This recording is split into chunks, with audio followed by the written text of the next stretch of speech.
Merhaba arkadaşlar, yine benim kanalıma hoş geldiniz.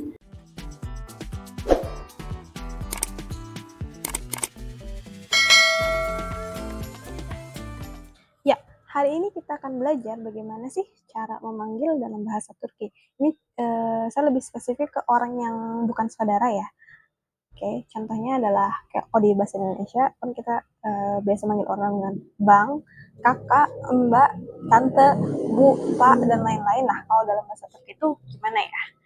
Buat yang penasaran, tonton videonya sampai habis.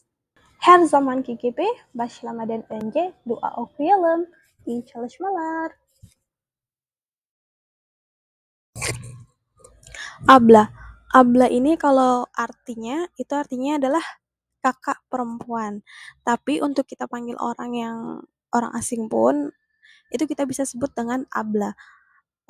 Kalau misalnya ya kira-kira usianya lebih dari kita atau kira-kira seusia kita, kita bisa sebut dengan kata abla. Artinya kakak perempuan. Kayak seperti kalau di Indonesia juga kita biasa nyebut orang dengan mbak, kakak. Nah, kalau di Turki itu kita bisa sebut dengan abla. Kalau misalnya kalian tahu namanya atau ya kalian pengen sebut namanya juga, kalian cara penggunaannya adalah namanya dulu baru abla. Misalnya Kak Anis atau Mbak Anis ya. Anis abla.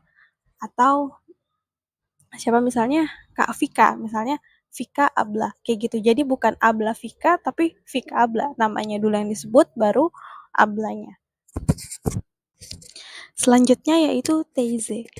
Teyze. Teyze. Nah, kalau Teyze ini sebenarnya kalau arti dalam bahasa Turki ini adalah tante atau bibi dari pihak ibu. Dari pihak ibu ya. Nah, kalau misalnya Teyze ini maaf kalau misalnya buat memanggil orang yang lebih tua, nah kalau di bahasa Indonesia kan kita biasa panggil bu atau bibi, misalnya di daerah Jawa biasanya kita panggilnya bibi ya. Itu kalau dalam bahasa Turki kita lebih umumnya manggilnya dengan kata teyze.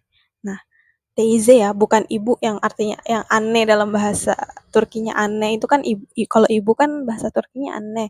Nah, kita manggil orang yang lebih tua itu dengan kata teyze.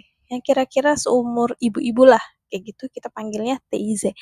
Cara penyebutannya kalau kita tahu namanya pun sama, jadi namanya dulu baru teyze.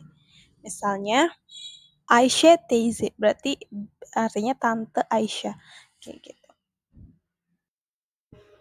Hanım, hanım, hanım, atau hanım efendi. Hanım efendi. Jadi kalau misalnya tadi abla atau teyze itu kan lebih kayak untuk kayak panggilan sehari-hari ya. Kayak misalnya di jalan atau di mana. Nah, kalau hanem atau hanım efendi ini sifatnya dia lebih formal, lebih resmi, kayak misalnya kayak di kantor atau ya orang yang terhormat lah kayak gitu kita bisa panggil dengan hanem atau hanım efendi. Nah, kalau yang kita sematkan nama kayak misalnya Aisyah ya. Itu lebih cocok pakai yang hanem. Jadi Aisyah hanem. Aisyah hanem. Sebenarnya boleh juga yang kayak misalnya Aisyah Hanem Effendi. Tapi kalau misalnya Hanem Effendi dia lebih formal lagi tingkatannya. Terus juga seandainya nggak disematin nama berarti kita menggunakannya Hanem Effendi sih biasanya kayak misalnya gitu. Buyurun Hanem Effendi. Kayak gitu. Itu sih menurut saya kayak gitu. Kalau misalnya salah bisa dikoreksi ya. Jadi Hanem atau Hanem Effendi ini artinya adalah nyonya. Selanjutnya ada kezem. Kezem. Kez itu artinya adalah anak perempuan. Itu hanya imbuhan posesif ya, imbuhan kepunyaan saya. Nah, kalau di bahasa Turki ini biasa kalau untuk manggil orang yang lebih kecil dari kita, kayak misalnya ibu-ibu manggil ke anak yang masih muda di jalan atau apa, biasanya ngomongnya kezem. Kezem. Nah, kalau misalnya di bahasa Indonesia mungkin saya bisa ngertinya lebih kayak dek ya. Dek, atau kalau di Jawa itu kan biasa manggil orang yang lebih kecil dari kita dengan sebutan nok. Nah, kalau di bahasa Turki ini kezem. Jadi kita nyebutnya kezem ya. Kan kita nggak mungkin kan kayak ibu-ibu manggil ke misalnya ke anak sekolah kayak gitu di jalan ngomongnya abla. Nah, ini manggilnya kezem. Kezem. Abi. Abi.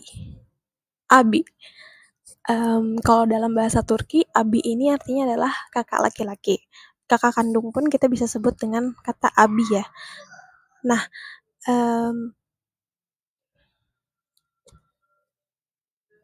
kalau kita mau memanggil orang asing yang kita nggak kenal atau di jalan dan sebagainya, kita juga bisa sebut dengan abi. Misalnya penjual bakso misalnya, walaupun di Turki nggak ada bakso, misalnya kayak penjual simit dan sebagainya, kita bisa panggilnya dengan abi gitu.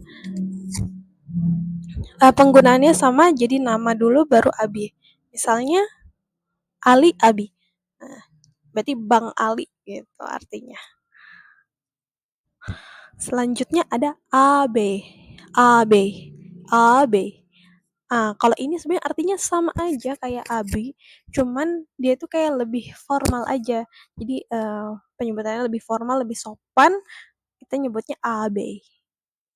Jadi AB. AB. Nah, selanjutnya ada amca. Amca.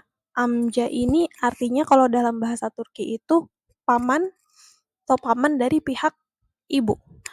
Nah, kalau misalnya untuk memanggil orang apa sih yang lebih tua, laki-laki, berarti kita bisa sebut dengan kata amca. Biasanya kayak usia bapak-bapak kayak gitu, kita bisa dengan sebutnya amca. Misalnya Ali amca.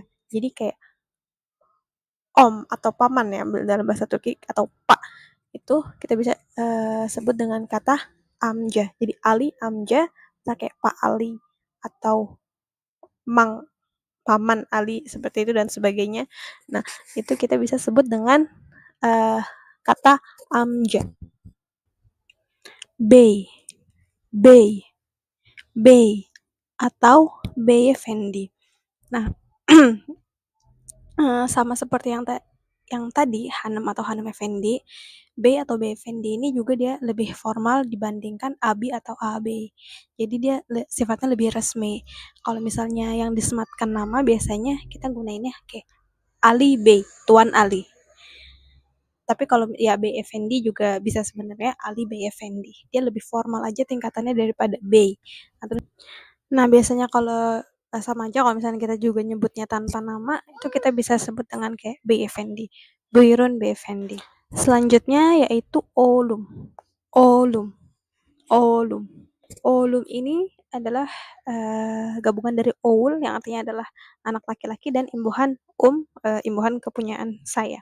Nah, kalau misalnya kita manggil orang yang lebih muda atau anak kecil gitu biasanya di Turki itu nyebutnya dengan kata oğlum. Kalau di Indonesia mungkin artinya lebih kayak dek, nak, atau kalau misalnya orang Jawa biasanya sering manggil anak kecil itu dengan kata kacung ya, anak kecil laki-laki. Nah, oğlum ini di sini juga artinya sama anak laki-laki.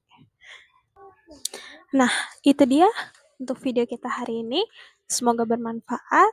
Semoga penjelasan saya ini bisa dimengerti dengan baik. Kalau misalnya ada salah-salah kata dari saya atau ada yang kurang jelas, teman-teman boleh tulis di kolom komentar. Oke, saya menerima kritik dan saran teman-teman senang hati. Oke, işte bugünlük bu kadar yeter. Umarım beğenirsiniz. İzlediğiniz için çok teşekkür ederim. Ve bir sonraki videomda görüşmek üzere. Hoşça kal.